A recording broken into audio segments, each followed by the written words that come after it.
Hey guys, and welcome back to my channel. So a question that I get asked all the time is inquiring about how I edit my photos, what apps do I use, all that good stuff. So I do already have a full video all about my editing techniques on my channel. I'll have it up in the cards and in the description box down below if you are interested. But I thought that another cool way to show you guys how I edit is to edit your guys' photos. So I reached out to you guys on social media to send me your unedited makeup photos for me to use in this video today, and you guys did not disappoint. You guys are so incredibly talented. It was really hard for me to pick, but I did pick 3 photos today to edit and show you guys my editing techniques. So before we jump into this video, I just want to give the disclaimer that no, editing is not necessary. I don't think that you have to edit your photos. I think that unedited photos are great, but ultimately it's all personal preference. I like to edit my photos. I know tons of people edit their photos on social media, even if they say that they don't. We are just here to have a good time. So without further ado, let's just jump right on into the first photo.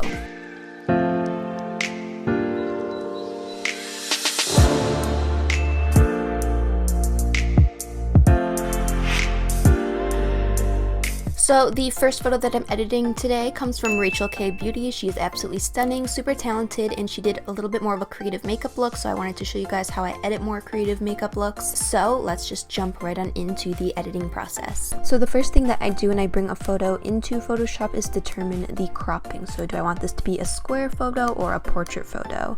And this one, as it was shot in portrait, I am going to crop it as portrait. And I click on the little crop tool right here, and I'm going to go to the aspect ratio 4:5 because that is what Instagram uses, and we want our photo to fit nicely into Instagram. And you want to be sure that the face is centered, because when Instagram does crop in your photo on your feed, they show up as squares, so you want the majority of it to be in the center as possible. And then once we've got it as lined up as we want it, that looks about good, just click enter. Alright, so the photo looks really great as is, but I am going to do a few little touch-ups. So what I'm going to do is do a little bit of my editing technique. Again, if you guys are curious, I have a full video about how I edit my photos that shows you guys this process in depth. So the first thing that I'm going to do is fix a little bit of her new growth hair.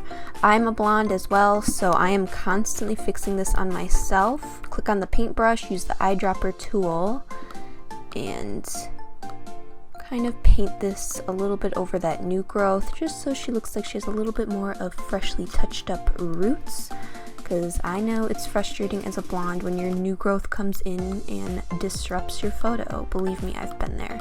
I'm not going to go too crazy overboard and make it super obvious, just some light tapping to make it blend a little nicely into the hair and look very natural. So next what I'm going to do is fix a little bit of the shadows on this image. It's actually really well lit, but over here on this side it looks a little bit less lit and a little bit more dim and in the shadows.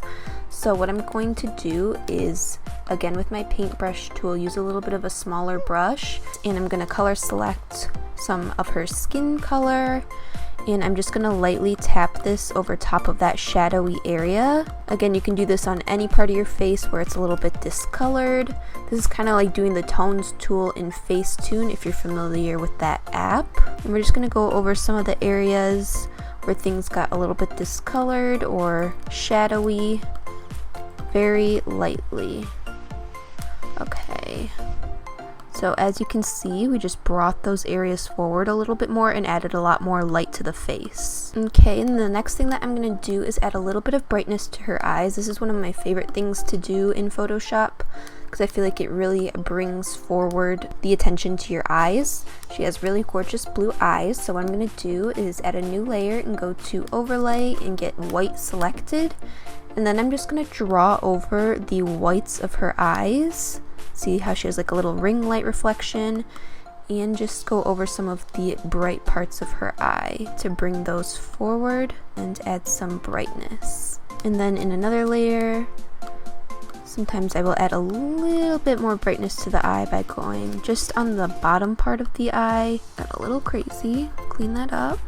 So not too much, but just adds a little bit more brightness to the eye. As you guys can see, just adds a lot more light and looks like she has a reflector underneath her, when maybe she doesn't in this photo. I'm not sure if she does. And then the last thing I would probably do in this photo is just correct some of the flyaways. It happens, girl, believe me. I am constantly doing this in all of my photos. I get crazy flyaways. So what I'm going to do is select the background color and the paintbrush, and we're just gonna lightly brush over these flyaways. I'm sure there's a much better way to go about this, but this is what I like to do. It also helps to kind of smooth out the background on photos like this, where you have a selected background color like she does. She obviously had a backdrop behind her. Just lightly take some time to go over the flyaways. And at the same time, I'm selecting colors of the background. See, it's lighter up here than it is down here. So I'm selecting that darker shade when we get down towards this area. I'm not going to get rid of all of the flyaways because I think that they add a little bit of something to the photo, but we're just gonna get rid of some of them. Alright, so this is the before and this is the after getting rid of the flyaways. So as you can see, it kind of cleans up the photo a little bit and makes your focus a little bit more so on the makeup rather than what her hair is doing. So I think that's pretty much it for what I would do in Photoshop for this photo. Now I'm gonna go ahead and take it over to Lightroom so we can edit a little bit of the lighting and the colors in the photo. Alright, so now I've brought our photo into Lightroom. This just kind of helps us to edit the lighting and such. So the lighting actually looks pretty good. I'd probably just bring down the highlights a little bit, bring up the shadows a tad, add some contrast, you know, just kind of play around with the average tools. You really just kind of have to play around with this. It's different for every photo, of course. And now let's come down to the temperature. So I am going to bring back a little bit of the warmth. I feel like this image is very warm. Maybe we'll add a little bit more pink into the photo to tint it. I feel like it's super vibrant. It doesn't really need much saturation at all. I'd probably just leave it as is. And I'm going to come to the yellows right here. And I'm just going to bring down the yellow a tad just because I don't want the hair to compete too much with the colorful makeup look. Then we're going to come down to here to clarity, and it's just going to bring the image forward a little bit and dehaze.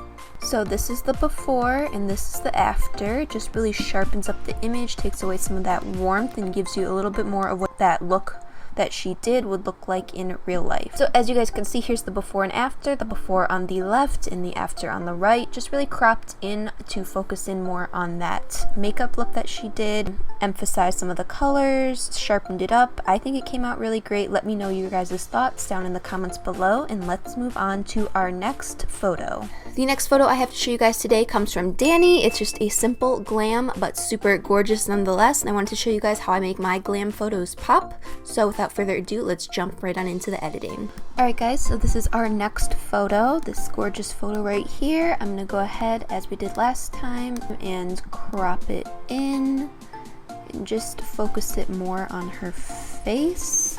If you're interested on this technique I'm doing here, it's called frequency separation. It just basically keeps the texture of the image intact. Now what we're gonna do is just go over some of the shadows in the image and kind of lessen them a little bit. On this side of her face it got a little bit dark. Of course we want to keep this area where her contour is. I'm just gonna select it and kind of go over some areas of the face, not disrupting any of the main shadows like under the chin here or anything, just like that. And then I'm gonna go ahead and new layer. I'm gonna select this super light part of her inner corner, and I'm gonna emphasize some of the highlights of her face a little bit more, just like on the tips of her nose bridge. And then I'm gonna go in with my clone stamp tool, and I'm going to get rid of this little hair that is creeping over to her face, because we do not want her face to be covered by any hairs.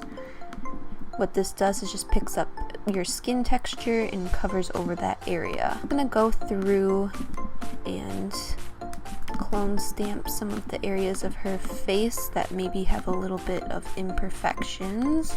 Overall though, her skin is pretty much perfect. And then what I'm gonna do is, like we did last time, overlay some whites over her eye area because she has really gorgeous brown eyes and we want to highlight those. Go over her ring light reflection, just like that. Pretty light, but just adds a little bit more lightness to the eye. And then what I'm going to do is take black and I'm just going to smudge this lightly around where her eyelashes are, lower and upper lashes, just to add a little bit more depth to the eye. Sometimes photos can get a little washed out when you take them, so we want to be sure that we have really light lights and dark darks. Just kind of adds a little bit more emphasis to the eye area. So as you guys can see, here's the before and here's the after. Just some very light changes just to kind of smooth out her complexion and add emphasis to her eye area and highlights. Pretty simple, standard editing for this photo. I'm going to take it over to Lightroom so we can play around with the lighting a little bit. Alright, so now that it's in Lightroom, we're just going to play around with the average lighting settings, the exposure, contrast. Mainly we're just going to bring up the shadows a bit more on this photo because the side of her face was a little bit dark, but overall the lighting is very good in this photo, so not too much to change. And then coming down here, we're going to play around with the temperature. I'm going to make it a little bit warmer because I feel like that suits this photo in my opinion. And then to tint it a little bit more towards the pinky side because I feel like that suits that pinky purple tone in her hair. And we're also going to bring up the vibrance and saturation just a tad to emphasize that red lip and that gorgeous color in her hair again. Then coming down here, we're of course going to up the clarity and dehaze just to really sharpen this image and bring forward all the details in the image. We want it to be as high quality as possible. So here is the before and after of this look. Basically, we just emphasized the colors and the details in the photo.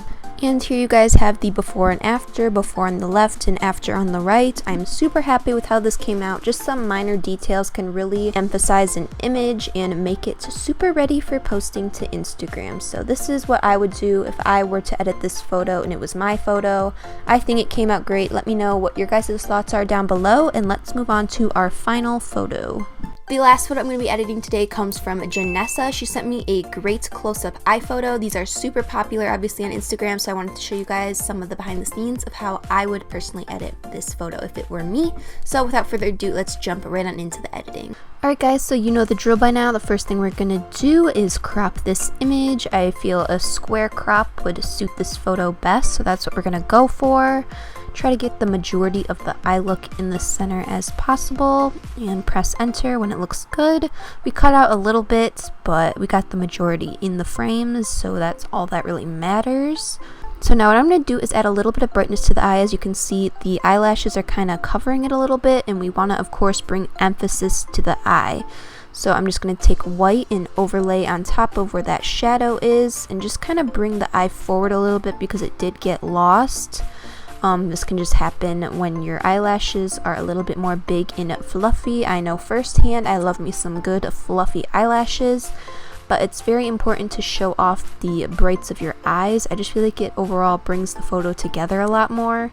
So sometimes what I like to do in situations like this is add an artificial light reflection. So we're going to use our paintbrush tool and kind of draw in a fake reflection of where a light would be and reflecting in our eye. I just feel like it makes the eye look a lot brighter. I do this sometimes in my photos if my eyes don't really catch the light as nicely as I would want them to. It's just a nice little touch to sometimes add to your photos. It's not going to be everyone's cup of tea, but I just think that it really brightens up the eye, and that's something I always aim to do in my photos, so I wanted to try it out and show you guys an example of that today. Of course, you do not have to do this, but it's just an idea if you ever want to play around with it. The next thing I want to do is more so emphasize this cut in her crease right here. It got a little lost, and this happens sometimes when you're taking photos. Things get rubbed around and aren't as crisp as they were initially, so I'm just going to grab a little bit of her skin tone and I'm going to paint that over top using the paintbrush tool just to further emphasize the crispness of that crease that she created. And then we're going to go back over it with an eraser, of course, just to kind of tone that down. But I just like to do something like this sometimes just so my work doesn't get lost, because it always doesn't photograph the right way. It's a little little tricks like this are what I like to do to just really be sure that my work isn't getting lost when things get blurred when moving around, opening your eye a lot, trying to get the right pose, things like that. Next thing I'm going to do is sample some of her skin tone and just go over some areas to even out her complexion and just make things look overall more even. Everything actually looks super even as is. I just do this as a precautionary because I'm a perfectionist and annoying. And then I'm going to take the clone stamp tool and just kind of go over any areas of imperfection or unwanted texture. Looks like girl got a fresh wax, so we're just going to cover up any little bumps. So guys, here's the before and here is the after. We really just brightened up that eye area, got rid of any imperfections, and overall just crisped up the image. And now we're going to go ahead and take it into Lightroom. Alright, so now that we're in Lightroom, you guys know the drill. We're just going to kind of play around with these main settings here, the exposure, contrast, all that good stuff. The photo's actually pretty well lit. I'm just really going to bring up the shadows so we can bring forward those darker areas and just kind of mess around with these settings a little bit. Then we're going to scroll down to the temperature and the tints, add a little bit of warmth, maybe a pink tone.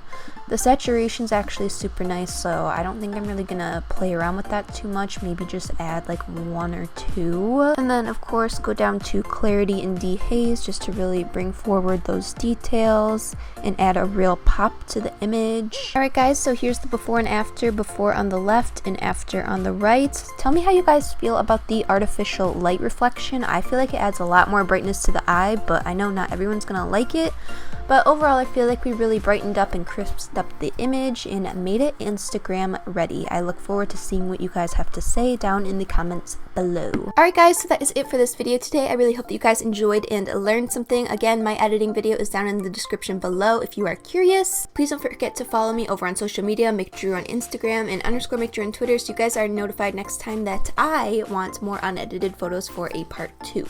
If you guys want a part 2, don't forget to let me know down in the comments below and I will definitely do that for you guys. I think the editing is a really fun way to add just an artistic layer on top of your makeup photos, and I think that it's just a fun way to be a little bit more expressive of your art style. So don't forget to like and subscribe so I know you like these kind of videos, and turn on the bell so you're notified next time I upload my next video. Thank you guys so much for watching again, and I will see you in the next video. Bye guys!